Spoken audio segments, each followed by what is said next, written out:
Open your eyes. What is this? Turn around. Babe, this isn't a Cadillac. I bought it for you. Are you messing with me right now? No, you said this. You wanted an SUV for the family. I said I wanted a Cadillac. This is not a Cadillac. Why would you spend money on? How much was this thing? It was a lot of money when you should have got a Cadillac. This is very similar. I looked up stuff that's similar to the Cadillac. Why would you try to surprise me with something similar when I asked you for a Cadillac? Can you return it? I don't think it works like that.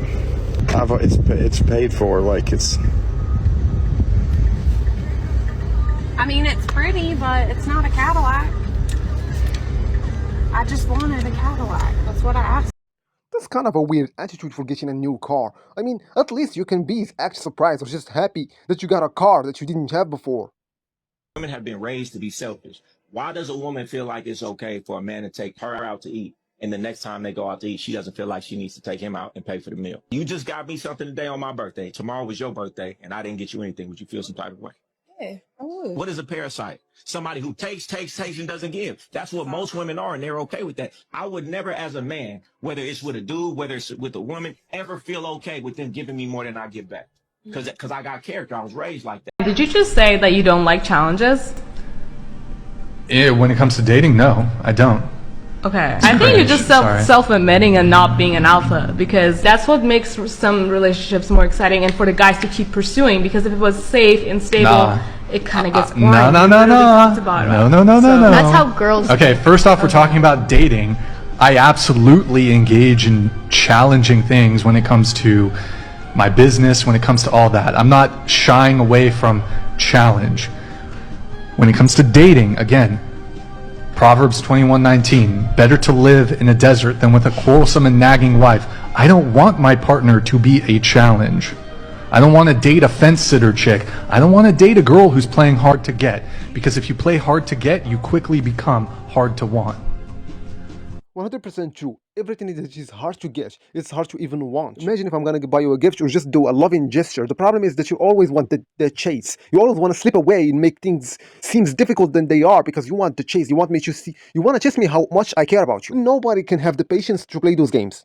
If you're asking yourself where are all the good men, according to my Instagram poll of 167,000 men, 26% are taken, 22% are single, but they just straight up don't want a relationship, which leaves approximately 50% of men that are available. Oh wait, but out of that, only 12% of men are actively dating, and 40% of men are looking to date, but they're waiting for a unicorn to come to them. I think that when women are asking where are all the good men, they're talking about that 40%. Well, ladies, the men in the 40% are the men that are working overtime instead of going out and dating. Because honestly, they would rather look at the weather app or check their crypto investments rather than ask another girl off of Hinge how her day was for 5 days in a row. They would rather go fishing with the guys or even fishing by themselves rather than spend another $200 on a first date that goes nowhere. And when these men are not at work, they're probably at the gym, playing video games, or maybe ignoring people, which is kind of understandable.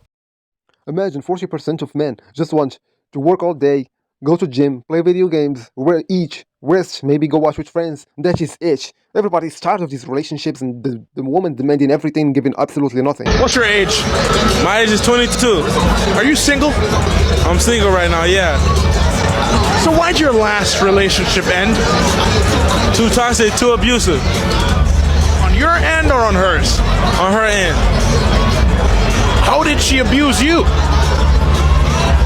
She was cracking me in my shit, breaking my Xbox, all types of shit, man. I had to let that go, man. Gotta focus on money and bigger things. And how long were you with her? 4 years. So you spent 4 years with this girl. At what point did she start to put her hands on you? Since the beginning, but it got worse towards the ending. But if it happened once, what made you think it would change? It's because when you love someone, bro, you try to give them chances to see if they'll change, and you try to like see the better in them. But when you realize things not gonna get better, then you gotta go a separate route. You gotta leave, man. So how'd you get to that point of, this is just too much, I can't do it anymore? I was helping her out, man. I was paying an Airbnb back to back, bro. I was paying my own money to save her. She turned up on me because I found a wallet. She thought it was a girl's wallet, but I ain't being with no girl, not like that. She broke the Airbnb's TV, broke my Xbox, all type of shit, was beating on me, and at that point I said, this is it, man. Real. Oh my god, 4 years of this. Just imagine how painful it would be that you would wait for someone to correct themselves. That's very rare for it to happen.